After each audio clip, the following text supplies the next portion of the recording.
Stop worrying about tomorrow.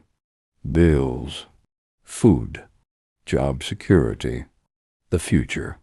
We carry so much fear in our hearts. But have you ever watched the birds in the sky? They don't store food. They don't know what tomorrow brings.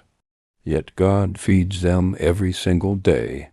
And if God cares for the birds, what more you, who were made in His image? Look at the birds of the air. Your heavenly Father feeds them. Are you not much more valuable than they? Matthew 6:26. So breathe, pray, trust God today. And if this message gave peace to your heart, subscribe to Marvin Inspires for more reminders that God has never forgotten you.